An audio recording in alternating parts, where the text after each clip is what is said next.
रोहित गोदारा ने आखिर क्यों मरवाया राजू ठेठ को, ये सब जानने के लिए एक लंबी कहानी है जो मैं आपको बताता हूँ। गैंगस्टर आनंदपाल सिंह और राजू ठेठ के बीच करीब 2 दशक तक वर्चस्व की लड़ाई चली थी।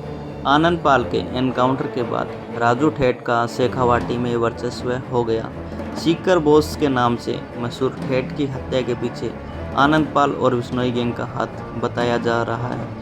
पर यह रंजिश तब शुरू हुई जब राजू ठेठ ने अपने ही दोस्त के साले की हत्या कर दी थी। उसके बाद दोस्त ही राजू की जान का प्यासा बन गया था।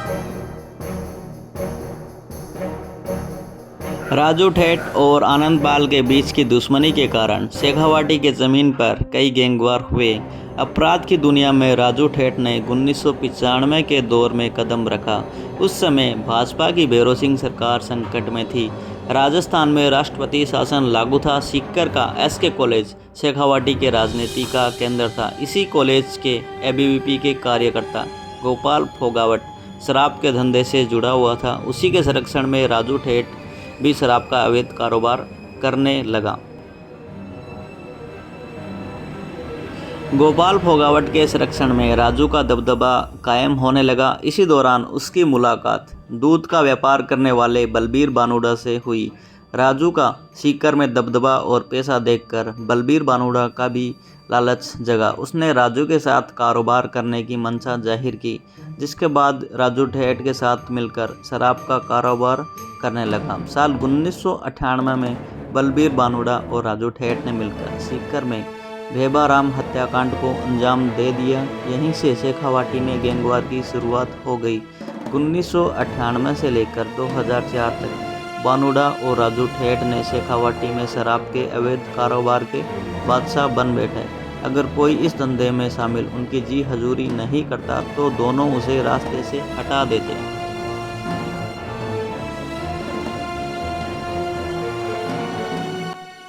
2004 में राजस्थान में शराब के ठेकों की लॉटरी निकाली गई, जिसमें जीण माता में शराब की दुकान राजू ठेठ और बलबीर बानुड़ा को मिली। दुकान शुरू हुई और उस पर बलबीर बानुड़ा का साला विजयपाल सेल्समैन के तौर पर रहने लगा। दिन भर में हुई शराब की खपत का हिसाब शाम को विजयपाल बानुड़ा और ठेठ दोनों को देता था।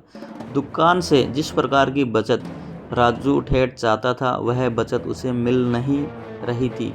ठेठ को शक हुआ कि विजयपाल दुकान की शराब बेचने की बजाय ब्लैक में शराब बेचता है। इस बात को लेकर राजू ठेठ और विजयपाल में कहासुनी हो गई, जिसके बाद राजू ठेठ ने अपने साथियों के साथ मिलकर विजयपाल की हत्या कर दी। विजयपाल की हत्या के बाद राजू ठेठ और बलबीर बानुड़ा की दोस्ती अब दुश्मनी में बदल गई। बलबीर बानुड़ा अब अपने साले विजयपाल की हत्या का बदला लेने पर उतारू हो गया। राजू ठेठ पर गोपाल फोगावट का हाथ था, इसलिए बलबीर बानुड़ा का ठेठ से बदला लेना इतना भी आसान नहीं था। बदला लेने के लिए बलबीर बानुड़ा ने नागौर जिले के सांवराद गांव के रहने वाले आनंदपाल सिंह से हाथ मिलाया। राजू ठेठ आर्थिक रूप से आनंदपाल और बलबीर बानुड़ा से मुकाबले काफ़ी मजबूत था। बदला लेने के लिए आर्थिक रूप से भी मजबूत होना बेहद ज़रूरी था। इसलिए आनंदपाल और बलबीर बानुड़ा ने शराब और माइनिंग का कारोबार शुरू किया, जिसमें दोनों को फ़ायदा भी मिला और इसी क्रम से चलते चलते अपनी गैंग को भी मजबूत बना लिया। दोनों गैंग ने गुर्गों के बीच लगातार गैंगवार होती रही और दोनों तरफ खून की नदियां बहती रही। राजू का शराब का कारोबार राजस्थान के अलावा हरियाणा तक फैल चुका था। ठेठ को राजनीति से संरक्षण था, इसलिए एक राज्य से दूसरे राज्य में शराब के ट्रक बिना रोक टोक जाने लगे। आनंदपाल और बलबीर बानुड़ा राजू ठेठ के शराब से भरे ट्रकों को ही लूटने लगे, जिसके चलते ठेठ को आर्थिक रूप से संकट झेलना पड़ा।